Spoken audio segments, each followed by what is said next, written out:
ವೀಕ್ಷಕರೇ ನಮಸ್ಕಾರ. ಈ ದಿನದ ಪ್ರಮುಖ ಸುದ್ದಿಗಳ ನ್ಯೂಸ್ ಬುಲೆಟಿನ್ಗೆ ಸ್ವಾಗತ. ನಾನು ವಸಂತ್ ಕುಮಾರ್.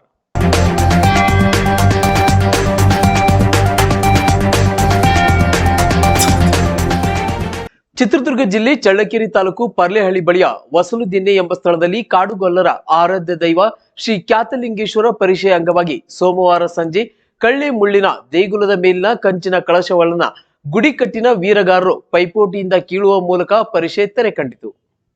ಕಳ್ಳೆ ಮುಳ್ಳಿನ ಗುಡಿ ಮೇಲಿನ ಕಳಶಕ್ಕಿತ್ತು ಸಂಭ್ರಮಿಸಿದಂತಹ ವೀರಗಾರರು. ಜನಸಾಗರದ ಮಧ್ಯೆ ಸಂಭ್ರಮದಿಂದ ಜರುಗಿದಂತಹ ಕ್ಯಾತಪ್ಪನ ಪರಿಷೆ. ಚಿತ್ರದುರ್ಗ ಜಿಲ್ಲೆ ಚಳ್ಳಕೆರೆ ತಾಲೂಕು ಪರಶುರಾಂಪುರ ಹೋಬಳಿ ವ್ಯಾಪ್ತಿಯ ಪರ್ಲೆಹಳ್ಳಿ ಬಳಿಯ ವಸಲುದಿನ್ನೆ ಎಂಬ ಸ್ಥಳದಲ್ಲಿ ಕಾಡುಗೊಲ್ಲರ ಆರಾಧ್ಯ ದೈವ ಶ್ರೀ ಕ್ಯಾತಲಿಂಗೇಶ್ವರ ಪರಿಷೆ ಅಂಗವಾಗಿ ಸೋಮವಾರ ಸಂಜೆ ಕಳ್ಳೆ ಮುಳ್ಳಿನ ದೇಗುಲದ ಮೇಲಿನ ಕಂಚಿನ ಕಳಶಗಳನ್ನು ಗುಡಿಕಟ್ಟಿನ ಈರುಗಾರು ಪೈಪೋಟಿಯಿಂದ ಕೀಳುವ ಮೂಲಕ ಪರಿಷೆ ತೆರೆ ಕಂಡಿತು.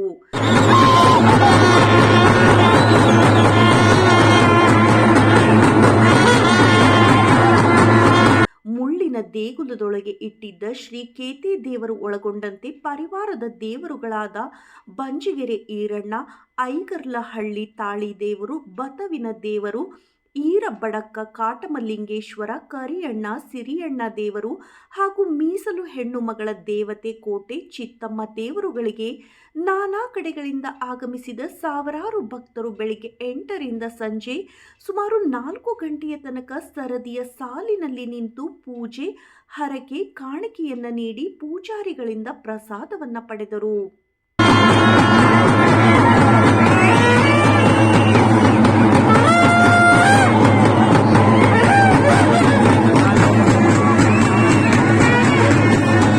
ಸಂಜೆ 5:30 ಗಂಟೆ ಗೋಧೂಳಿ ಸಮಯದಲ್ಲಿ ಮುಳ್ಳಿನ ದೇಗುಲದೊಳಗೆ ಪೂಜೆಗೆ ದರ್ಶನಕ್ಕೆ ಇಟ್ಟಿದ್ದ ಎಲ್ಲ ದೇವರುಗಳನ್ನು ಹೊರ ತೆಗೆಯಲಾಯಿತು. ಈ ಹೊತ್ತಿಗಾಗಲೇ ಮುಳ್ಳಿನ ದೇಗುಲ ಮೇಲಿನ ಕಳಶವನ್ನು ಇಳಿಸಲು ಗುಡಿಕಟ್ಟಿನ ಚೌಳೂರು ಬಜ್ಜಣ್ಣರ ರಾಜಣ್ಣ, ಕೊರ್ಲೆಕುಂಟೆ ಗ್ರಾಮದ ಮಹಲಿಂಗಪ್ಪ, ಕಸ್ತೂರಿ ತಿಮ್ಮನಹಳ್ಳಿ ಗ್ರಾಮದ ಪುನೀತ್, ತುಮಕೂರು ಜಿಲ್ಲೆ ಶಿರಾ ತಾಲೂಕು ದ್ವಾರನಕುಂಟೆ ಗ್ರಾಮದ ರಾಘವೇಂದ್ರ ಹಾಗೂ ಹಿರಿಯೂರು ತಾಲೂಕು ಈಶ್ವರಗೆರೆ ಗ್ರಾಮದ ಧ್ಯಾನ್ ಎಂಬುವ 5 ಮಂದಿ ವೀರಗಾರರು ವಸಲಿದಿನ್ನೆ ಅಕ್ಕಮ್ಮ ದೇಗುಲ ಬಳಿಯ ಮಜ್ಜನ ಬಾವಿಯ ಹತ್ತಿರ ತಣ್ಣೀರಲ್ಲಿ ಮಿಂದು ಬರಿಗಾಲು ಬರಿಮೈಯಲ್ಲಿ ನೂರಾರು ಭಕ್ತರೊಡನೆ ಜಾನಪದ ವಾದ್ಯಗಳ ಮೂಲಕ ಮುಳ್ಳಿನ ದೇಗುಲದ ಬಳಿಗೆ ಆಗಮಿಸಿದರು.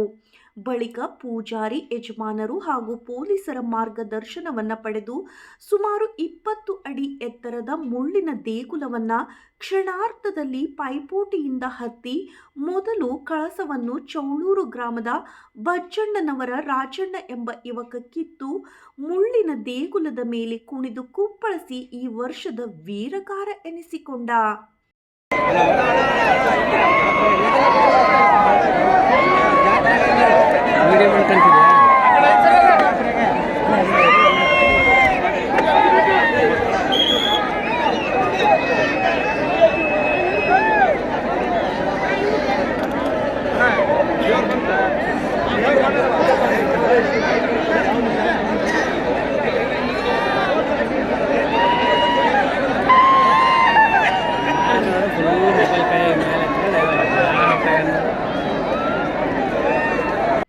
ಇನ್ನುಳಿದ ಕಳಶಗಳನ್ನು ಉಳಿದ 4 ಒಂದೊಂದು ಕೈಯಲ್ಲಿ ಹಿಡಿದು ಮುಳ್ಳಿನ ದೇಗುಲ ಕೆಳಗಿಳಿದರು.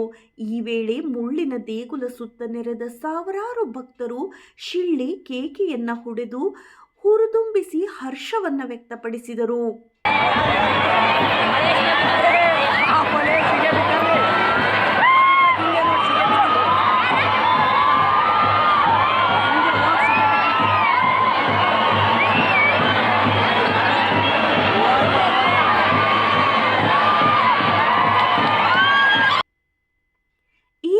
ಶಾಸಕ ಟಿ ರಘುಮೂರ್ತಿ ಸೇರಿದಂತೆ SP K Parashuram, DySP Ramesh Kumar, ಸಿಪಿಐಗಳಾದ ಕೆ ಸಮೀಉಲ್ಲಾ, ಇ ಆನಂದ್, ತಹಶೀಲ್ದಾರ್ ರಘುಮೂರ್ತಿ, ಬಿಜೆಪಿ ಪಕ್ಷದ ಸಂಭವನೀಯ ಅಭ್ಯರ್ಥಿ ಅನಿಲ್ ಕುಮಾರ್, ಮಂಡಳದ ಅಧ್ಯಕ್ಷ ಸೂರನಹಳ್ಳಿ ಶ್ರೀನಿವಾಸ್, ಜೆಡಿಎಸ್ ಅಭ್ಯರ್ಥಿ ರವೀಶ್, ಪಕ್ಷೇತರ ಅಭ್ಯರ್ಥಿ ಕೆಟಿ ಕುಮಾರಸ್ವಾಮಿ ಮತ್ತಿತರೆ ನಾನಾ ರಾಜಕೀಯ ಪಕ್ಷಗಳ ಮುಖಂಡರು, ಗುಡಿಕಟ್ಟಿನ ಕೋಣನಗೌಡ ಹಾಗೂ ಬೊಮ್ಮನಗೌಡ ವಂಶಸ್ಥರು, ಪೂಜಾರಿಗಳು, ನಾನಾ ಭಾಗಗಳಿಂದ ಆಗಮಿಸಿದ ಸಾವಿರಾರು ಭಕ್ತರು ಪಾಲ್ಗೊಂಡಿದ್ದರು.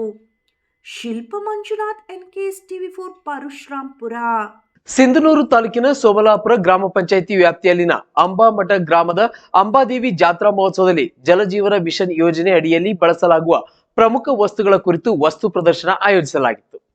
ಸಿಂಧನೂರು ತಾಲೂಕಿನ ಸೋಮಲಾಪುರ ಗ್ರಾಮ ಪಂಚಾಯಿತಿ ವ್ಯಾಪ್ತಿಯಲ್ಲಿನ ಅಂಬಾಮಠ ಗ್ರಾಮದ ಅಂಬಾದೇವಿ ಜಾತ್ರಾ ಮಹೋತ್ಸವದಲ್ಲಿ ಜಲಜೀವನ್ ಮಿಷನ್ ಯೋಜನೆ ಅಡಿಯಲ್ಲಿ ಬಳಸಲಾಗುವ ಪ್ರಮುಖ ವಸ್ತುಗಳ ಕುರಿತು ವಸ್ತು ಪ್ರದರ್ಶನ ಆಯೋಜಿಸಲಾಗಿತ್ತು. ಈ ಕಾರ್ಯಕ್ರಮದಲ್ಲಿ ಗ್ರಾಮ ಪಂಚಾಯಿತಿಯ ಉಪಾಧ್ಯಕ್ಷೆ ಶ್ರೀಮತಿ ನಾಗಮ್ಮ ಕಾರ್ಯಕ್ರಮ ಉದ್ಘಾಟಿಸಿದರು. ಈ ಸಂದರ್ಭದಲ್ಲಿ ರಾಯಚೂರು ಗ್ರಾಮೀಣ ಕುಡಿಯುವ ನೀರು ಮತ್ತು ನೈರ್ಮಲ್ಯ ಇಲಾಖೆಯ ಕಾರ್ಯಪಾಲಕ ಅಭಿಯಂತರರು ಶ್ರೀಮತಿ ಮೇನಕಾ ಪಾಟೀಲ್ ಹಾಗೂ DPM ಬಸವರಾಜ್ ಗಲ್ಗಿನ್, ನಗರ ಪೊಲೀಸ್ ಠಾಣೆಯ PSI ಬೆಟ್ಟಯ್ಯ, ನೀರು ಪರೀಕ್ಷೆ ವಿಭಾಗದ ಅನಲಿಸ್ಟ್ ಮೌನೇಶ್ ಬಡ್ಗೇರ್, ಮಹಿಳಾ ಮತ್ತು ಮಕ್ಕಳ ಕಲ್ಯಾಣ ಇಲಾಖೆಯ ಸ್ತ್ರೀ ಶಕ್ತಿ ಸ್ವಸಹಾಯ ಸಂಘಗಳ ರಾಜ್ಯ ಒಕ್ಕೂಟದ ಕಾರ್ಯದರ್ಶಿಯಾದ ಶ್ರೀಮತಿ ಶ್ರೀದೇವಿ ಶ್ರೀನಿವಾಸ್, ಪಂಚಾಯಿತಿಯ ಸದಸ್ಯರು ಮತ್ತು ಸಿಬ್ಬಂದಿಗಳು ಹಾಗೂ ಆರೋಗ್ಯ ಇಲಾಖೆಯ ಸಿಬ್ಬಂದಿಗಳು, ಅಂಗನವಾಡಿ ಹಿರಿಯ ಮತ್ತು ಕಿರಿಯ ಮೇಲ್ವಿಚಾರಕರು, ಅಂಬಾದೇವಿ ಸೇವಾ ಸಮಿತಿಯ ಅಧ್ಯಕ್ಷರು, ಸದಸ್ಯರು, ISRA ತಂಡದ ಸಮುದಾಯ ಸಂಘಟಕರಾದ ಶಾಂತ ಮುತ್ತಯ್ಯ ಗುರುವಿನ್, ಹನುಮಂತಪ್ಪ, ಬಸವರಾಜ್, ಶರಣಯ್ಯ ಸ್ವಾಮಿ ಉಪಸ್ಥಿತರಿದ್ದರು. ಮೆಹಬೂಬ್ ಮೊಮಿನ್ ಜೊತೆ cameraman Vijay Kumar, NKS TV4 Sindhanur. Koppal ಜಿಲ್ಲೆ ಕುಕನೂರು ತಾಲೂಕಿನ ಶ್ರೀ ಮಹಾಮಾಯ ವಾಹನ ಚಾಲಕರು ಮತ್ತು ಮಾಲಕರ ಸಂಘದ ವತಿಯಿಂದ ಕೊಪ್ಪಳದ ಗವಿಸಿದ್ದೇಶ್ವರ ಜಾತಿಗೆ ತೆರಳುವ ಭಕ್ತರಿಗೆ ಅನೇಕ ಬಗೆಯ ಹಣ್ಣುಗಳನ್ನು ವಿತರಿಸಲಾಯಿತು. ಕೊಪ್ಪಳ ಜಿಲ್ಲೆಯ ಕುಕನೂರು ತಾಲೂಕಿನ ಶ್ರೀ ಮಹಾಮಾಯ ವಾಹನ ಚಾಲಕರು ಮತ್ತು ಮಾಲಕರ ಸಂಘದ ವತಿಯಿಂದ ಕೊಪ್ಪಳದ ಗವಿಸಿದ್ದೇಶ್ವರ ಜಾತ್ರೆಗೆ ತೆರಳುವ ಭಕ್ತರಿಗೆ ದಣಿವನ್ನು ಹಿಂಗಿಸುವ ಕಾರ್ಯವನ್ನು 4ನೇ ಬಾರಿ ಮಾಡುತ್ತಾ ಬಂದಿದ್ದು, ಜಾತ್ರೆಯ ಸಮಯದಲ್ಲಿ ಪ್ರತಿ ವರ್ಷವೂ ಒಂದೊಂದು ರೀತಿಯ ಆಹಾರಗಳನ್ನು ಒದಗಿಸುವ ಪ್ರಯತ್ನವನ್ನು ಮಾಡುತ್ತಿದ್ದು, ಈ ವರ್ಷ ಭಕ್ತರಿಗೆ ಕಲ್ಲಂಗಡಿ ಹಣ್ಣು, ಬಾಳೆಹಣ್ಣು, ದ್ರಾಕ್ಷಿ ಹಣ್ಣು, ಇನ್ನೂ ಅನೇಕ ಬಗೆಯ ಹಣ್ಣುಗಳನ್ನು ವಿತರಿಸುವಲ್ಲಿ ವಾಹನ ಚಾಲಕರು ಮತ್ತು ಮಾಲಕರ ಪ್ರಯತ್ನವಾಗಿದೆ. ಕೊಪ್ಪಳದ ಜಾತ್ರೆಗಾಗಿ ಮಾರ್ಗದಲ್ಲಿ ಸಾಗುವವರನ್ನು ನಿಲ್ಲಿಸಿ ಹಣ್ಣು ಹಂಪಲವನ್ನು ಕೊಟ್ಟು ಕಳಿಸುವುದು ವಾಹನ ಚಾಲಕರು ಮತ್ತು ಮಾಲಕರ ಒಂದು ದೊಡ್ಡ ಶ್ರಮವಾಗಿದೆ. ಈ ಸಂದರ್ಭದಲ್ಲಿ ಅಧ್ಯಕ್ಷರು ಮುತ್ತುರಾಜ್ ಕಿವಡಿ, ಉಪಾಧ್ಯಕ್ಷರು ಬಸವರಾಜ್ ಹಂಡಿ, ಚಾಲಕ ಮತ್ತು ಮಾಲಕ ಮಿತ್ರರು ಶಿವಾನಂದ್ ಹುಳ್ಳಿ, ಕುಮಾರ್ ಹಿರೇಮಠ, ಗುರುರಾಜ ಸುಲಾಕಿ, ಮಾರುತಿ ಕಲಾಲ್, ಮಂಜುನಾಥ್ ಕೊಪ್ಪಳ್, ರವಿ ವಕ್ಳದ್, ನಾಗರಾಜ್ ಬಂಗಿ ಹಾಗೂ ಅನೇಕ ವಾಹನ ಚಾಲಕರು ಮತ್ತು ಮಾಲಕರು ಉಪಸ್ಥಿತರಿದ್ದರು.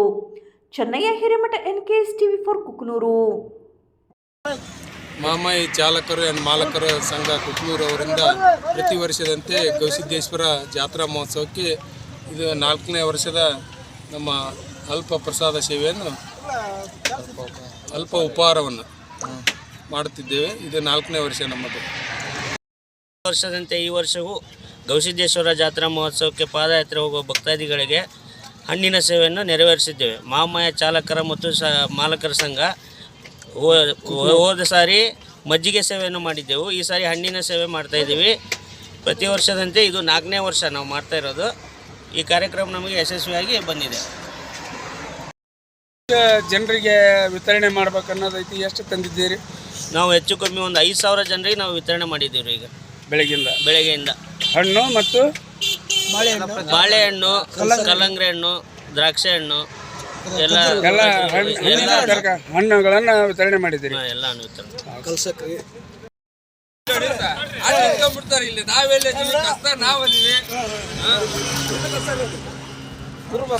ಆ ಕಡೆ ನೋಡಲ್ರಿ, ಈ ಕಡೆ ನೋಡ್ಕೊಂತ ನಾವು ಇದು ಮಾಡ್ತಿರ್ತೀವಿ. ಕರೆಕ್ಟ್ ನಡೆಸ್ತಿರ್ತೀವಿ ಅಲ್ಲಿ.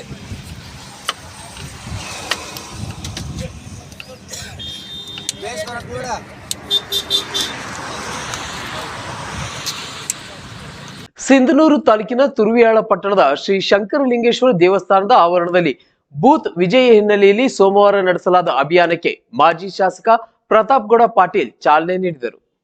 ಸಿಂಧನೂರು ತಾಲೂಕಿನ ತುರುವಿಯಾಳ ಪಟ್ಟಣದ ಶ್ರೀ ಶಂಕರಲಿಂಗೇಶ್ವರ ದೇವಸ್ಥಾನದ ಆವರಣದಲ್ಲಿ ಬೂತ್ ವಿಜಯ ಹಿನ್ನೆಲೆಯಲ್ಲಿ ಸೋಮವಾರ ನಡೆಸಲಾದ ಅಭಿಯಾನಕ್ಕೆ ಮಾಜಿ ಶಾಸಕ ಪ್ರತಾಪ್ಗೌಡ ಪಾಟೀಲ್ ಚಾಲನೆ ನೀಡಿದರು. ನಂತರ ಮಾತನಾಡಿದ ಅವರು ಮಸ್ಕಿ ವಿಧಾನಸಭಾ ಕ್ಷೇತ್ರಕ್ಕೆ ಬಿಜೆಪಿ ಆಡಳಿತ ಪಕ್ಷ ನೀಡಿರುವ ನೀರಾವರಿ ಯೋಜನೆಗಳನ್ನ ಅಭಿವೃದ್ಧಿ ಕಾಮಗಾರಿಗಳ ಬಗ್ಗೆ ಬೂತ್ ಮಟ್ಟದಿಂದ ಕಾರ್ಯಕರ್ತರು ಹಳ್ಳಿಗಳಲ್ಲಿನ ಜನರಿಗೆ ಮನವರಿಕೆ ಮಾಡಬೇಕು ಹಾಗೂ ಬಿಜೆಪಿ ಸರ್ಕಾರ ದೇಶದ ಭದ್ರತೆ ಸ್ವಚ್ಛತೆ ಅಭಿವೃದ್ಧಿಗಾಗಿ ಸಂಕಲ್ಪಗೈದಿದ್ದು ಮುಂದಿನ ಚುನಾವಣೆಯಲ್ಲಿ ಮತ್ತೊಮ್ಮೆ ಅಧಿಕಾರಕ್ಕೆ ತರಬೇಕಿದೆ. ಪಕ್ಷ ಸಂಘಟಿಸಿ ಕಾರ್ಯಕರ್ತರು ಒಗ್ಗಟ್ಟಿನಿಂದ ಚುನಾವಣೆ ಎದುರಿಸಬೇಕೆಂದು ಹೇಳಿದರು. ಪಕ್ಷ ಕರ್ನಾಟಕದ ವತಿಯಿಂದ ಇದೇ ತಿಂಗಳ 2ನೇ ತಾರೀಕಿನಿಂದ 12ನೇ ತಾರೀಕಿನವರೆಗೆ ಬೂತ್ ವಿಜಯ ಅಭಿಯಾನವನ್ನು ಕೈಗೊಂಡಿದೆ. ಆ ಒಂದು ಬೂತ್ ವಿಜಯ ಅಭಿಯಾನದ ಅಂಗವಾಗಿ ಈ ದಿನ ನಾವು ತುರಿವಾಳ್ನಲ್ಲಿ ಪ್ರತಿ ಬೂತಿನಲ್ಲಿ ಕನಿಷ್ಠ 25 ಧ್ವಜಗಳನ್ನು ಏರಿಸುವಂಥ ಒಂದು ಅಭಿಯಾನವನ್ನು ನಾವು ಒಂದು ಸಾರ್ವಜನಿಕವಾಗಿರುವಂಥ ಒಂದು ರ್ಯಾಲಿಯ ಮೂಲಕ ಈ ಒಂದು ಕಾರ್ಯಕ್ರಮವನ್ನು ಹಮ್ಮಿಕೊಂಡಿದ್ದೇವೆ. ಇದರ ಉದ್ದೇಶ ಇಷ್ಟೇ, ಬರುವಂಥ ವಿಧಾನಸಭಾ ಚುನಾವಣೆಯಲ್ಲಿ ಪಕ್ಷವನ್ನು ತಳಮಟ್ಟದಿಂದ ಸಂಘಟಿಸುವ ನಿಟ್ಟಿನಲ್ಲಿ ಇವತ್ತು ಕಾರ್ಯಕರ್ತರಲ್ಲಿ ಒಂದು ಉತ್ಸಾಹ ಹುಮ್ಮಸ್ಸನ್ನು ತುಂಬುವ ನಿಟ್ಟಿನಲ್ಲಿ ಈ ಒಂದು ಅಭಿಯಾನ ಇವತ್ತು ಪ್ರಾರಂಭ ಆಗಿದೆ. ಈಗಾಗಲೇ ಮಸ್ಕಿ ವಿಧಾನಸಭಾ ಕ್ಷೇತ್ರದ 231 ಬೂತ್ಗಳಲ್ಲಿ ಈ ಒಂದು ಅಭಿಯಾನ ಮಾಡೋದರ ಮೂಲಕ ಇವತ್ತು ಪಕ್ಷದ ಕಾರ್ಯಕ್ರಮವನ್ನು ಯಶಸ್ವಿಗೊಳಿಸೋದಕ್ಕೆ ಈಗಾಗಲೇ ನಾವು ಅಣಿಯಾಗಿದ್ದೇವೆ. ಸರ್, ತುರುವಾಳ ಪಟ್ಟಣದಲ್ಲಿ ಬಿಜೆಪಿಗೆ ನೆಲೆ ಇಲ್ಲ ಅಂತ ಮಾತಿದೆ, ಏನಂತಿರ್ತಾವೆ? ನೋಡಿ, ಭಾರತೀಯ ಜನತಾ ಪಕ್ಷಕ್ಕೆ ನೆಲೆ ಎಂಬ ಮಾತೇ ಸುಳ್ಳು. ಯಾಕಂದರೆ ಇವತ್ತು ಭಾರತೀಯ ಜನತಾ ಪಕ್ಷ ಇಡೀ ದೇಶದಲ್ಲಿ ಒಂದು ಸದೃಢವಾಗಿರುವಂಥ ಪಕ್ಷ. ಆ ನಿಟ್ಟಿನಲ್ಲಿ ತುರಿವಾಳಲ್ಲಿ ಸಹ ಪಕ್ಷ ಸದೃಢವಾಗಿದೆ. ಇವತ್ತು ಸ್ಥಳೀಯವಾಗಿರುವಂಥ ಶಾಸಕರು ಇರೋದ್ರಿಂದ ಕೆಲವೊಂದು ಜನ ಬಹಿರಂಗವಾಗಿ ಇವತ್ತು ಅವರು ತಮ್ಮ ಗುರುತಿಕೆಯನ್ನು ತೋರಿಸೋದಕ್ಕೆ ಹಿಂದೆ ಮುಂದೆ ನೋಡ್ತಿರ್ಬೋದು. ಆದರೆ ಖಂಡಿತವಾಗಿ ಬರುವಂಥ ವಿಧಾನಸಭಾ ಚುನಾವಣೆಯಲ್ಲಿ ತುರಿವಾಳಿನಲ್ಲಿ ನಾವು ಬಹುಮತವನ್ನು ಪಡೆಯೋದರಲ್ಲಿ ಯಾವುದೇ ಅನುಮಾನ ಇಲ್ಲ. ಇವತ್ತು ಬಹಳಷ್ಟು ಜನರು ಇವತ್ತಿನ ಶಾಸಕರ ಬಗ್ಗೆ ಭ್ರಮನಿರಸನಗೊಂಡಿರುವಂಥದ್ದು ಈಗಾಗಲೇ ಸಾಬೀತಾಗಿರುವಂಥದ್ದು. ಮತ್ತು ನಾನು ಈ ಹಿಂದೆ ಮಾಡಿರುವಂಥ ಅಭಿವೃದ್ಧಿ ಕೆಲಸ ಕಾರ್ಯಗಳು, ಇವತ್ತು ಈ ಭಾಗದ ಅಭಿವೃದ್ಧಿಗೆ ನಾನು ತಂದಿರುವಂಥ ಅನುದಾನಗಳು, ಅದು ವಿಶೇಷವಾಗಿ ತುರುವಾಳ ಪಟ್ಟಣಕ್ಕೆ ಕೊಟ್ಟಿರುವಂಥ ಅನುದಾನ ಇವತ್ತು ಜನ ಯಾವತ್ತೂ ಮರ್ಯಾದಕ್ಕೆ ಸಾಧ್ಯ ಇಲ್ಲ. ಮೊನ್ನೆ ಒಂದು ಉಪಚುನಾವಣೆ ಆಕಸ್ಮಿಕ ಸೋಲು ಅಂತಲೇ ನಾವು ಭಾವಿಸಿದ್ದೀವಿ. ಖಂಡಿತ ಬರುವಂಥ ಚುನಾವಣೆಯಲ್ಲಿ ತುರುವಾಳ ಪಟ್ಟಣದಲ್ಲಿ ನಾವು ಬಹುಮತವನ್ನು ಪಡಿತೀವಿ ಎಂಬ ವಿಶ್ವಾಸ ನಮಗಿದೆ. ಅಭ್ಯರ್ಥಿ ಗೆಲುವಿಗಾಗಿ ಪಕ್ಷವನ್ನ ಬೂತ್ ಮಟ್ಟದಲ್ಲಿ ಬಲವರ್ಧಿಸುವುದು ಅವಶ್ಯ ಮಾತ್ರವಲ್ಲ, ಅನಿವಾರ್ಯ ಎಂದು ರುದ್ರಸ್ವಾಮಿ ಕೆಂಡದಮಠ್ ಸಲಹೆ ನೀಡಿದರು. ಈ ಸಂದರ್ಭದಲ್ಲಿ ಬಿಜೆಪಿ ಮಂಡಲದ ಅಧ್ಯಕ್ಷರು ಶಿವಪುತ್ರಪ್ಪ ಅರಳಹಳ್ಳಿ, ಮಂಡಲದ ಪ್ರಧಾನ ಕಾರ್ಯದರ್ಶಿ ಶರಣಯ್ಯ ಸೊಪ್ಪಿಮಠ್, ಕರ್ಕಪ್ಪ ಸಾವ್ಕಾರ್, ಶರಣಪ್ಪ ಹೊಸಗೌಡ್, ಸಿದ್ದೇಶ್ ಗುರಿಕಾರ್, ನಿಂಗಪ್ಪ ಕಟ್ಟಿಮನಿ, ತಿರುಪತ್ಯಪ್ಪ ನಾಯಕ್, ಕರಿಯಪ್ಪ ಬಂಗಿ, ಯೂನುಸ್ ಖಾಜಿ, ಸುಕಮನಿ, ರಾಮಚಂದ್ರ ರೆಡ್ಡಿ, ಮುನಿಯಪ್ಪ ಬೆಳ್ಳಿ ಹಾಗೂ ಊರಿನ ಹಿರಿಯರು ಪಕ್ಷದ ಕಾರ್ಯಕರ್ತರು ಉಪಸ್ಥಿತರಿದ್ದರು. ಮೆಹಬೂಬ್ ಮೋಮಿನ್ ಜೊತೆ ಕ್ಯಾಮರಾಮನ್ ವಿಜಯ್ ಕುಮಾರ್, NK-ST4 ತುರ್ವ್ಯಾಳ. ಪಾವಗಡದಲ್ಲಿ ಅಭಿವೃದ್ಧಿ ವಿಚಾರದಲ್ಲಿ ಬಹಿರಂಗ ಚರ್ಚೆಗೆ ಬನ್ನಿ ಎಂದು ಶಾಸಕರು 2ನೇ ಬಾರಿಗೆ ಕರೆಯುತ್ತಿರುವುದರಿಂದ ನಾನು ಸಿದ್ಧನಾಗಿ ದಾಖಲೆಗಳೊಂದಿಗೆ ಬರುತ್ತೇನೆ ಎಂದು ಜೆಡಿಎಸ್ ಪಕ್ಷದ ಮಾಜಿ ಶಾಸಕ KM ತಿಮ್ಮರಾಯಪ್ಪನವರು ಸವಾಲ್ ಹಾಕಿದ್ದಾರೆ. ಅಭಿವೃದ್ಧಿ ವಿಚಾರದಲ್ಲಿ ಬಹಿರಂಗ ಚರ್ಚೆಗೆ ಬನ್ನಿ ಎಂದು ಶಾಸಕರು 2ನೇ ಬಾರಿಗೆ ಕರೆಯುತ್ತಿರುವುದರಿಂದ ನಾನು ಸಿದ್ಧನಾಗಿ ದಾಖಲೆಗಳೊಂದಿಗೆ ಬರುತ್ತೇನೆ ಎಂದು ಜೆಡಿಎಸ್ ಪಕ್ಷದ ಮಾಜಿ ಶಾಸಕ KM ತಿಮ್ಮರಾಯಪ್ಪನವರು ಸವಾಲ್ ಹಾಕಿದ್ದಾರೆ. ಪಟ್ಟಣದ ಬನಶಂಕರಿಯಲ್ಲಿರುವ ಜೆಡಿಎಸ್ ಕಚೇರಿಯಲ್ಲಿ ಸೋಮವಾರ ಸುದ್ದಿಗೋಷ್ಠಿಯನ್ನು ಕರೆದು ಮಾತನಾಡುತ್ತಾ ಸಾರ್ವಜನಿಕ ಸಭೆಗಳಲ್ಲಿ ಕಾಂಗ್ರೆಸ್ ಪಕ್ಷದ ಶಾಸಕರಾದ ವೆಂಕಟರಮಣಪ್ಪನವರು ಪದೇ ಪದೇ ನನ್ನನ್ನು ಬಹಿರಂಗ ಚರ್ಚೆಗೆ ಆಹ್ವಾನಿಸುತ್ತಿದ್ದಾರೆ. ನಾನು ಸಹ ಸಿದ್ಧನಾಗಿದ್ದೇನೆ. ಸ್ಥಳ ಮತ್ತು ದಿನವನ್ನು ಅವರೇ ನಿರ್ಧರಿಸಲಿ. 2012ರಲ್ಲಿ ನೀರಿಗಾಗಿ ಹಲವು ಸಂಘ ಸಂಸ್ಥೆಗಳ ಜೊತೆ ಪಾದಯಾತ್ರೆ, ಹಲವು ಹೋರಾಟದ ಫಲವಾಗಿ ಇಂದು ಪ್ರಗತಿಯಲ್ಲಿ ಇದೆ. ಕುರುಬರಹಳ್ಳಿ ಗೇಟ್ನಲ್ಲಿ ಇರುವ ಮಹಿಳಾ ಪ್ರಥಮ ದರ್ಜೆ ಕಾಲೇಜು ಹಾಗೂ 2005ರಲ್ಲಿ ನಾನು ಮೊದಲನೇ ಬಾರಿಗೆ ಶಾಸಕನಾದಾಗ 8 ಪ್ರೌಢಶಾಲೆಗಳನ್ನು ಹಾಗೂ ಕೇಟಿಹಳ್ಳಿ ಮತ್ತು ಮರಿದಾಸನಹಳ್ಳಿ ಗ್ರಾಮಗಳಲ್ಲಿ 2 ಜೂನಿಯರ್ ಕಾಲೇಜುಗಳನ್ನು, ಪಟ್ಟಣದ ಜೂನಿಯರ್ ಕಾಲೇಜಿಗೆ 1.60 ಕೋಟಿ ನೀಡಲಾಗಿದೆ. ಪರಿಶಿಷ್ಟ ಪಂಗಡಕ್ಕೆ 3 ಮತ್ತು ಪರಿಶಿಷ್ಟ ಜಾತಿಗೆ 7ರಂತೆ 1 ಪಂಚಾಯಿತಿಗೆ 10 ಮನೆಗಳು, ಒಟ್ಟು 340 ಮನೆಗಳು 34 ಪಂಚಾಯಿತಿಗಳಿಂದ ಈ ಬಾರಿ ಬಂದಿವೆ. ಆದರೆ ನನ್ನ ಅಧಿಕಾರ ಅವಧಿಯಲ್ಲಿ 6700 ಮನೆಗಳು ಮಂಜೂರಾಗಿದ್ದ ಮನೆಗಳು. ನನ್ನ ಅಧಿಕಾರ ಮುಗಿದ ನಂತರ ಸರ್ಕಾರವು ಬದಲಾಯಿತು. ಈ ಮನೆಗಳನ್ನು ಸರ್ಕಾರ ವಾಪಸ್ ಹಾಕಿದಾಗ ಈ ಮನೆಗಳ ಬಗ್ಗೆ ನಮ್ಮ ಶಾಸಕರಾದ ವೆಂಕಟರಮಣಪ್ಪನವರು ಚಕಾರ ಎತ್ತಲಿಲ್ಲ. 8 ಮೊರಾರ್ಜಿ ಶಾಲೆಗಳ ಕಟ್ಟಡಕ್ಕೆ ನನ್ನ ಕಾಲದಲ್ಲಿ ಅವಧಿಯಲ್ಲಿ ಹಣ ಮಂಜೂರಾಗಿ ಕಟ್ಟಡ ಪೂರ್ತಿಯಾಗಿದೆ. ಬಸ್ ಡಿಪೋ ನನ್ನ ಅವಧಿಯಲ್ಲಿ ಆಗಿದೆ. ಮಾಜಿ ಪ್ರಧಾನಿ ದೇವೇಗೌಡರನ್ನು ಕುಟುಂಬ ರಾಜಕಾರಣವೆಂದು ಕರೆಯುತ್ತಿರುವುದು ಸರಿಯಲ್ಲ. ತಾಲೂಕಿನಲ್ಲಿ ನೀವು ಕುಟುಂಬ ರಾಜಕಾರಣ ಮಾಡುತ್ತಿದ್ದೀರಿ. ನಿಮ್ಮ ಮಗ ಜಿಲ್ಲಾ ಪಂಚಾಯಿತಿಯಲ್ಲಿ ಗೆದ್ದಿದ್ದಾರೆ. ನೀವು ಶಾಸಕರಾಗಿ ಬಂಡಾಯ ಅಭ್ಯರ್ಥಿಯಾಗಿ ಗೆದ್ದು ಮಂತ್ರಿಗಿರಿಯನ್ನು ವಜಾ ಮಾಡಿಸಿಕೊಂಡು ಚೀಮಾರಿ ಹಾಕಿಸಿಕೊಂಡಿರುವ ದಿನಗಳು ಎಲ್ಲ ಸಾರ್ವಜನಿಕರಿಗೆ ತಿಳಿದಿದೆ. ನನ್ನ ಅವಧಿಯಲ್ಲಿ ಆದ ಹಲವು ಕಾಮಗಾರಿಗಳಿಗೆ ನೀವು ಗುದ್ದಲಿ ಪೂಜೆ ಮಾಡುತ್ತೀರಿ. ಮುಖಾಮುಖಿ ಚರ್ಚೆಗೆ ಬನ್ನಿ, ನಾನು ಸಿದ್ಧ ಎಂದು ತಿಳಿಸಿದರು. ಈ ಸಂದರ್ಭದಲ್ಲಿ ಜೆಡಿಎಸ್ ಪಕ್ಷದ ರಾಜ್ಯ ಉಪಾಧ್ಯಕ್ಷರಾದ ತಿಮ್ಮಾರೆಡ್ಡಿ, ಜಿಲ್ಲಾಧ್ಯಕ್ಷರಾದ ಆರ್ಸಿ ಅಂಜಿನಪ್ಪ, ತಾಲೂಕಾ ಅಧ್ಯಕ್ಷರಾದ ಬಲರಾಮರೆಡ್ಡಿ, ಕೋಟಗುಡ್ಡ ಅಂಜಿನಪ್ಪ, ಎನ್ ಈರಣ್ಣ, ರಾಜಶೇಖರಪ್ಪ, ಅಕ್ಕಲಪ್ಪ ನಾಯ್ಡು, ಜಯರಾಮರೆಡ್ಡಿ, ಪಾಲಾ ನಾಯಕ್, ರಾಜಶೇಖರ್ ರೆಡ್ಡಿ, ಕಾವಲಗೇರಿ ರಾಮಾಂಜಿ, ಅಂಜನ್, ಗಗನ್, ಗಂಗಾಧರ್ ನಾಯ್ಡು ಇನ್ನು ಇತರರು ಉಪಸ್ಥಿತರಿದ್ದರು. Anil Yadav, NKS TV4 Pavagada. ಗಜೇಂದ್ರಗಢದ ಶ್ರೀ ಹುಡೇದ ಮಹಾಲಕ್ಷ್ಮಿ ಮಂದಿರದಲ್ಲಿ ಪ್ರತಿನಿತ್ಯ ನವನಾಥ ಭಕ್ತಿಸಾರ ಪ್ರವಚನ ನಡೆಯಿತು. ಗಜೇಂದ್ರಗಢದ ಶ್ರೀ ಹುಡೇದ ಮಹಾಲಕ್ಷ್ಮಿ ಮಂದಿರದಲ್ಲಿ ಪ್ರತಿನಿತ್ಯ ನವನಾಥ ಭಕ್ತಿಸಾರ ಪ್ರವಚನ ನಡೆಯಿತು. ಪ್ರತಿ ಶುಕ್ರವಾರ ಮಹಿಳೆಯರು ಮತ್ತು ಮಕ್ಕಳಿಂದ ಶ್ರೀ ಮಹಾಲಕ್ಷ್ಮಿ ದೇವಿಯ ಭಜನಾ ಕಾರ್ಯಕ್ರಮ ಕೂಡ ನಡೆಯಿತು. ವಾರ್ಡಿನ ಎಲ್ಲ ಮಹಿಳಾ ಭಕ್ತರು ಬೆಳದಿಂಗಳ ಊಟ ಮಾಡುವುದಾಗಿ ನಿಶ್ಚಯ ಮಾಡಿದರು. ಎಲ್ಲರೂ ತಮ್ಮ ತಮ್ಮ ಮನೆಯಲ್ಲಿ ಎಳ್ಳು ಶೇಂಗಾ ಹೋಳಿಗೆ, ಮಾದಲಿ, ಜಿಲೇಬಿ, ಜೋಳ ಮತ್ತು ಸಜ್ಜಿ ರೊಟ್ಟಿ, ವಿವಿಧ ತರಹದ ಕಾಳು ಪಲ್ಯಗಳು ಮಾಡಿಕೊಂಡು ಬಂದಂತಹ ಭಕ್ತಾದಿಗಳಿಗೆ ಭೋಜನ ಬಡಿಸಿದರು. ಕಾರ್ಯಕ್ರಮದಲ್ಲಿ ಡಿಸಿ ಬಾಕ್ಳೆ, ಜಯಶ್ರೀ ರಂಗ್ರೇಜ್, ಅಕ್ಕಮ್ಮ ಪೂಜಾರಿ, ಮಂಜುಳಾ ಬೂದಿಹಾಳ್, ಲಕ್ಷ್ಮೀಬಾಯಿ ಜೂಜಾರೆ, ಗುರುಬಸಮ್ಮ ನಾಗೇನಹಳ್ಳಿ ಸೇರಿದಂತೆ ಹಲವಾರು ಮಹಿಳೆಯರು ಇಳಕಲ್ ಸೀರೆಯಲ್ಲಿ ಗಮನ ಸೆಳೆದರು. ಶ್ರೀಕಾಂತ್ ಅಂಗಡಿ, NKS TV4 ಗಜೇಂದ್ರಗಢ. ಕರ್ನಾಟಕ ರಾಜ್ಯ ರೈತ ಸಂಘ ಹಾಗೂ ಹಸಿರು ಸೇನೆಯ ತಾಲೂಕಾ ಸಮಿತಿಯಿಂದ ಶಿಡ್ಲಘಟ್ಟ ನಗರದ ತಾಲೂಕಾ ಕಚೇರಿಯ ಮುಂಭಾಗದಲ್ಲಿ ವಿವಿಧ ಬೇಡಿಕೆಗಳನ್ನು ಈಡೇರಿಸಲು ಒತ್ತಾಯಿಸಿ ಅನಿರ್ದಿಷ್ಟಾವಧಿ ಧರಣಿ ಮುಷ್ಕರ ಆರಂಭಿಸಲಾಯಿತು. ಕರ್ನಾಟಕ ರಾಜ್ಯ ರೈತ ಸಂಘ ಹಾಗೂ ಹಸಿರು ಸೇನೆ ತಾಲೂಕಾ ಸಮಿತಿಯಿಂದ ನಗರದ ತಾಲೂಕಾ ಕಚೇರಿಯ ಮುಂಭಾಗದಲ್ಲಿ ವಿವಿಧ ಬೇಡಿಕೆಗಳನ್ನು ಈಡೇರಿಸಲು ಒತ್ತಾಯಿಸಿ ಅನಿರ್ದಿಷ್ಟಾವಧಿ ಧರಣಿ ಮುಷ್ಕರ ಆರಂಭಿಸಲಾಯಿತು. ತಾಲೂಕನ್ನು P ನಂಬರ್ ತೆಗೆದು ಪೋಡಿ ಮುಕ್ತ ತಾಲೂಕನ್ನಾಗಿ ಮಾಡಲು ಮುಕ್ತ ಕಂದಾಯ ಇಲಾಖೆಯಲ್ಲಿನ ಭ್ರಷ್ಟಾಚಾರ ಮುಕ್ತ ಧರಣಿವಾಗಿಸಲು ಒತ್ತಾಯ ಮಾಡಿದ ಮುಷ್ಕರ ನಿರತರು ತಮ್ಮ 12 ಬೇಡಿಕೆಗಳು ಈಡೇರುವವರೆಗೂ ಅನಿರ್ದಿಷ್ಟಾವಧಿ ಮುಂದುವರಿಸಲಾಗುವುದು ಎಂದು ಹಸಿರು ಸೇನೆಯ ರಾಜ್ಯ ಪ್ರಧಾನ ಕಾರ್ಯದರ್ಶಿ ಭಕ್ತರಹಳ್ಳಿ ಬೈರೇಗೌಡ ತಿಳಿಸಿದರು. ತಾಲೂಕಿನ ಅಧಿಕಾರಿಗಳು ಹಾಗೂ ಜನಪ್ರತಿನಿಧಿಗಳು ಬೇಜವಾಬ್ದಾರಿಯಿಂದ ವರ್ತಿಸುತ್ತಿದ್ದಾರೆ. ಮನೆಗಳ ಈ ಸತ್ತುಗಳನ್ನು ಮಾಡದೆ ಅಕ್ರಮ ಸಕ್ರಮದ ಹಕ್ಕು ಪತ್ರಗಳನ್ನು ಕೊಡದೆ ಲಂಚದ ಬೇಡಿಕೆಯನ್ನು ಇಟ್ಟು ವಿಳಂಬ ತಂತ್ರ ಮಾಡುತ್ತಿದ್ದಾರೆ. ತಾಲೂಕಾ ಕಚೇರಿಯಲ್ಲಿ ದಿಢೀರನೆ ಮ್ಯೂಟೇಷನ್ ಮತ್ತು ಪಹಣಿ ಬೆಲೆಗಳನ್ನು ಏರಿಸಿದ್ದು 5 ರೂಪಾಯಿಗಳನ್ನು ಮಾತ್ರ ನಿಗದಿಪಡಿಸಬೇಕೆಂದು ಒತ್ತಾಯಪಡಿಸಿದರು. ನಗರದ ಬಸ್ ನಿಲ್ದಾಣದಿಂದ ನೂರಾರು ಹಸಿರು ಸೇನೆಯ ಕಾರ್ಯಕರ್ತರು ರಾಜ್ಯ ಮತ್ತು ಕೇಂದ್ರ ಸರ್ಕಾರದ ವಿರುದ್ಧ ಘೋಷಣೆಗಳನ್ನು ಕೂಗುತ್ತಾ ಬೃಹತ್ ಪ್ರತಿಭಟನೆ ಮಾಡಿ ಮೆರವಣಿಗೆಯನ್ನ ನಡೆಸಿದರು.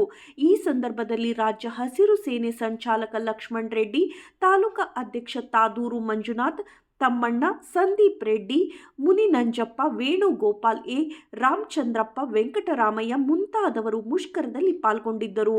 Lokesh, NKS TV4 Sidlaghatta. ಚಳ್ಳಕೆರೆಯಲ್ಲಿ ಬೆಳ್ಳಂಬೆಳಗ್ಗೆ ರಸ್ತೆಗಿಳಿದ ನಗರಸಭೆ ಅಧಿಕಾರಿಗಳು ವಾರ್ಡ್ನ ಜನರ ಸಮಸ್ಯೆಗಳನ್ನು ಆಲಿಸುತ್ತಾ ಸ್ಥಳದಲ್ಲಿ ಪರಿಹಾರ ರೂಪಿಸುವ ಮಹತ್ವದ ಯೋಜನೆಗೆ ಚಾಲನೆ ನೀಡಿದರು. ಬೆಳ್ಳಂಬೆಳಗ್ಗೆ ರಸ್ತೆಗಿಳಿದಂತಹ ನಗರಸಭೆ ಅಧಿಕಾರಿಗಳು ವಾರ್ಡ್ನ ಜನರ ಸಮಸ್ಯೆಗಳನ್ನು ಆಲಿಸುತ್ತಾ ಸ್ಥಳದಲ್ಲಿ ಪರಿಹಾರ ರೂಪಿಸುವ ಮಹತ್ವದ ಯೋಜನೆಗೆ ಇಂದು ಚಾಲನೆ ನೀಡಿದರು.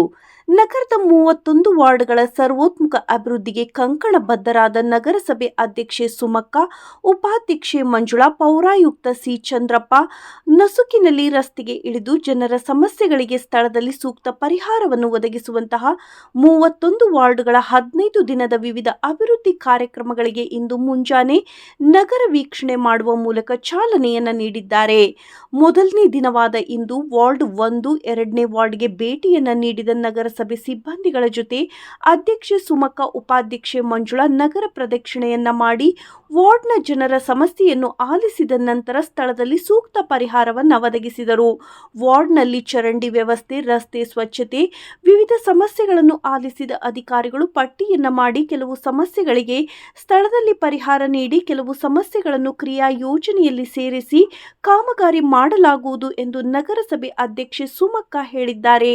ಇದೇ ಸಂದರ್ಭದಲ್ಲಿ ಕಾರ್ಯಕ್ರಮದಲ್ಲಿ ಉಪಾಧ್ಯಕ್ಷೆ ಮಂಜುಳಾ, ಪೌರಾಯುಕ್ತ ಸಿ ಚಂದ್ರಪ್ಪ, ಸಿಬ್ಬಂದಿ, ಪೌರ ಕಾರ್ಮಿಕರು ಇದ್ದರು. Mounesh Achar, NKS TV4 Challakere. Road tahsildar ಕಚೇರಿ ಹಾಗೂ ಗ್ರಾಮ ಲೆಕ್ಕಾಧಿಕಾರಿಗಳು ಸಾರ್ವಜನಿಕರ ಕೈಗೆ ಸಿಗುತ್ತಿಲ್ಲ. ಜನರ ಸಮಸ್ಯೆಗಳಿಗೆ ಸ್ಪಂದಿಸುವ ಅಧಿಕಾರಿಗಳು ಸ್ಥಳೀಯವಾಗಿ ಲಭ್ಯವಿರುವುದಿಲ್ಲ. ಸಾರ್ವಜನಿಕರು ಕಚೇರಿಗಳಿಗೆ ಅಲೆದಾಡುವಂತ ಸ್ಥಿತಿ ನಿರ್ಮಾಣವಾಗಿದೆ ಎಂದು ಕಾಂಗ್ರೆಸ್ ಮುಖಂಡ ಮುತ್ತಣ್ಣ ಸಂಗಳದ್ ಆಕ್ರೋಶ ವ್ಯಕ್ತಪಡಿಸಿದ್ದಾರೆ. ತಹಶೀಲ್ದಾರ್ ಹಾಗೂ ಗ್ರಾಮ ಲೆಕ್ಕಾಧಿಕಾರಿಗಳು ಸಾರ್ವಜನಿಕರ ಕೈಗೆ ಸಿಗುತ್ತಿಲ್ಲ. ಜನರ ಸಮಸ್ಯೆಗಳಿಗೆ ಸ್ಪಂದಿಸುವ ಅಧಿಕಾರಿಗಳು ಸ್ಥಳೀಯವಾಗಿ ಲಭ್ಯವಿರುವುದಿಲ್ಲ. ಸಾರ್ವಜನಿಕರು ಕಚೇರಿಗಳಿಗೆ ಅಲೆದಾಡುವಂತಹ ಸ್ಥಿತಿ ನಿರ್ಮಾಣವಾಗಿದೆ ಎಂದು ಕಾಂಗ್ರೆಸ್ ಮುಖಂಡ ಮುತ್ತಣ್ಣ ಸಂಗಳದ್ ಆಕ್ರೋಶ ವ್ಯಕ್ತಪಡಿಸಿದರು. ಸೋಮವಾರ ಸುದ್ದಿಗಾರರೊಂದಿಗೆ ಮಾತನಾಡಿದ ಅವರು, ಪ್ರತಿನಿತ್ಯ ತಾಲೂಕಿನ ವಿವಿಧ ಗ್ರಾಮಗಳಿಂದ ಸಾರ್ವಜನಿಕರು ತಮ್ಮ ಸಮಸ್ಯೆಗಳನ್ನು ಬಗೆಹರಿಸಿಕೊಳ್ಳಲು ತಹಶೀಲ್ದಾರ್ ಕಚೇರಿ ಹಾಗೂ ಗ್ರಾಮ ಲೆಕ್ಕಾಧಿಕಾರಿಗಳ ಕಚೇರಿಗೆ ಆಗಮಿಸುತ್ತಾರೆ. ಗ್ರಾಮ ಲೆಕ್ಕಾಧಿಕಾರಿಗಳು ಮಾತ್ರ ಸ್ಥಳೀಯವಾಗಿ ಸಾರ್ವಜನಿಕರ ಕೈಗೆ ದೊರೆಯುವುದಿಲ್ಲ. 3-4 ಗ್ರಾಮಗಳಿಗೆ ಒಬ್ಬರೇ ಗ್ರಾಮ ಲೆಕ್ಕಾಧಿಕಾರಿಗಳು ಇರುವುದರಿಂದ ಸಾರ್ವಜನಿಕರ ಅಹವಾಲು ಸ್ವೀಕರಿಸಲು ಸಾಧ್ಯವಾಗುತ್ತಿಲ್ಲ. ಜನರು ಕಚೇರಿಗಳಿಗೆ ಅಲೆದಾಡಿ ರೋಸಿ ಹೋಗಿದ್ದಾರೆ. ಜನರ ಸಮಸ್ಯೆಗಳಿಗೆ ಸ್ಪಂದಿಸುವಲ್ಲಿ ಸ್ಥಳೀಯವಾಗಿ ಅಧಿಕಾರಿಗಳು ಲಭ್ಯವಾಗುವಂತೆ ಕ್ರಮ ವಹಿಸಬೇಕು ಎಂದರು. ನನ್ನ ಮನೆ ಬಿದ್ದಿದ್ದು ಪರಿಹಾರಕ್ಕಾಗಿ ಅರ್ಜಿ ಸಲ್ಲಿಸಿ 6 ತಿಂಗಳು ಕಳೆಯುತ್ತಾ ಬಂದಿದೆ. ಅದಕ್ಕೆ ಸೂಕ್ತ ಪರಿಹಾರ ಸಹ ಇದುವರೆಗೂ ದೊರೆತಿಲ್ಲ. ಕಳೆದ 15 ದಿನಗಳಿಂದ ಗ್ರಾಮ ಲೆಕ್ಕಾಧಿಕಾರಿಗಳ ಕಚೇರಿಗೆ ಅಲೆದಾಡುತ್ತಿದ್ದೇನೆ. ಇದುವರೆಗೂ ನನಗೆ ಪರಿಹಾರದ ಹಣ ದೊರೆತಿಲ್ಲ. ಅರ್ಜಿಯನ್ನು ಸಹ ಗ್ರಾಮ ಲೆಕ್ಕಾಧಿಕಾರಿಗಳು ಎಲ್ಲಿ ಇಟ್ಟಿದ್ದಾರೆ ಎಂಬುದು ಗೊತ್ತಿಲ್ಲ. ನಮ್ಮ ಜೊತೆ ಪರಿಹಾರಕ್ಕೆ ಅರ್ಜಿ ಸಲ್ಲಿಸಿದವರಿಗೆ ಪರಿಹಾರ ಬಂದಿದೆ. ನಮಗೆ ಇದುವರೆಗೂ ಪರಿಹಾರ ದೊರೆತಿಲ್ಲ. ಕಚೇರಿಗೆ ಅಲೆದು ಸಾಕಾಗಿದೆ ಎಂದು ರೋಣಪಟ್ಟಣದ ನಿವಾಸಿ ಶಾವಮ್ಮ ಭಜಂತ್ರಿ ತಮ್ಮ ಅಳಲು ತೋಡಿಕೊಂಡರು. Rudrappa Hebballi, NKS TV4 Ron. ಗದಗ್ನಲ್ಲಿ ಕೂಡಲ ಸಂಗಮ ಪಂಚಮಸಾಲಿ ಪೀಠದ ಜಯಮೃತ್ಯುಂಜಯ ಸ್ವಾಮೀಜಿ ಅವರು ಪಂಚಮಸಾಲಿ ಸಮಾಜಕ್ಕೆ 2A ಮೀಸಲಾತಿ ನೀಡುವಂತೆ ಮತ್ತೆ ಒತ್ತಾಯ ಮಾಡಿದ್ದಾರೆ. ಪಂಚಮಸಾಲಿ ಸಮಾಜಕ್ಕೆ 2A ಮೀಸಲಾತಿ ನೀಡುವಂತೆ ಗದಗ್ನಲ್ಲಿ ಕೂಡಲ ಸಂಗಮ ಪಂಚಮಸಾಲಿ ಪೀಠದ ಜಯಮೃತ್ಯುಂಜಯ ಶ್ರೀಗಳು ಒತ್ತಾಯ ಮಾಡಿದರು. ಡಿಸೆಂಬರ್ 29ರಂದು ನಡೆದ ಸಚಿವ ಸಂಪುಟ ಸಭೆಯ ನಿರ್ಣಯವನ್ನ ತಿರಸ್ಕಾರ ಮಾಡಿದ್ದೇವೆ. ಮತ್ತೆ ಸರ್ಕಾರಕ್ಕೆ ಗಡುವು ನೀಡುತ್ತಿದ್ದು ಜನವರಿ 12ರೊಳಗೆ ಅಧಿಸೂಚನೆ ಹೊರಡಿಸಬೇಕೆಂದು ಹೇಳಿದರು. ಸಿಎಂ ಬಸವರಾಜ ಬೊಮ್ಮಾಯಿ ಅವರ ಊರಿನಿಂದಲೇ ಹೋರಾಟ ಮಾಡುತ್ತೇವೆ. ಪ್ರತಿ ವರ್ಷ ಕೂಡಲ ಸಂಗಮದಲ್ಲಿ ಸಂಕ್ರಾಂತಿ ಹಬ್ಬ ಆಚರಣೆ ಮಾಡುತ್ತಿದ್ದು, ಜನವರಿ 13ರಂದು ಸುಖದ ಸಂಕ್ರಾಂತಿ ಅಲ್ಲ, ಸತ್ಯದ ಸಂಕ್ರಾಂತಿ ಮಾಡೋಣ ಎಂದು ಹೇಳಿದರು. ಚುನಾವಣೆಯಲ್ಲಿ ಮೀಸಲಾತಿ ಹೋರಾಟಕ್ಕೆ ಅನ್ಯಾಯ ಮಾಡಿದವರಿಗೆ ಸಮಾಜ ತಕ್ಕ ಪಾಠವನ್ನು ಕಲಿಸುತ್ತದೆ ಎಂದು ಹೇಳಿದರು. ಅಶೋಕ್ ಹುಗಾರ್, NKS. ಕ್ಯಾಮರಾಮನ್ ಜಗದೀಶ್ ಜೊತೆ ಅಶೋಕ್ ಹುಗಾರ್, NKS TV4 ಗದಗ್. ಮಾಜಿ ಮುಖ್ಯಮಂತ್ರಿ ವಿರೋಧ ಪಕ್ಷ ನಾಯಕ ಸಿದ್ದರಾಮಯ್ಯನವರು ಕೋಲಾರದಿಂದ ಸ್ಪರ್ಧೆ ಮಾಡುವ ವಿಷಯ ತಿಳಿಯುತ್ತಿದ್ದಂತೆ ಬಾದಾಮಿ ಕ್ಷೇತ್ರದ ಸಿದ್ದರಾಮಯ್ಯನವರ ಅಭಿಮಾನಿ ಬಳಗದಲ್ಲಿ ತೀವ್ರ ನೋವುಂಟಾಗಿದೆ. ಕೋಲಾರದಲ್ಲಿ ಮಾಜಿ ಸಿಎಂ ಸಿದ್ದರಾಮಯ್ಯ ಹೇಳಿಕೆ. ರಮೇಶ್ ಕುಮಾರ್ ನನ್ನ ಸ್ನೇಹಿತರು. KH ಮುನಿಯಪ್ಪ ಎಲ್ಲ ಮುಖಂಡರು ಕೂಡ ನನಗೆ ಇಲ್ಲಿಯೇ ಸ್ಪರ್ಧೆ ಮಾಡಲು ಒತ್ತಾಯ ಮಾಡಿದ್ದಾರೆ. ಜನರು ಮುಖ್ಯ, ಆಮೇಲೆ ನಾಯಕರು. ಜನರ ಆಶೀರ್ವಾದ ಇದ್ದರೆ ನಾವು ಉಳಿಯಬಹುದು.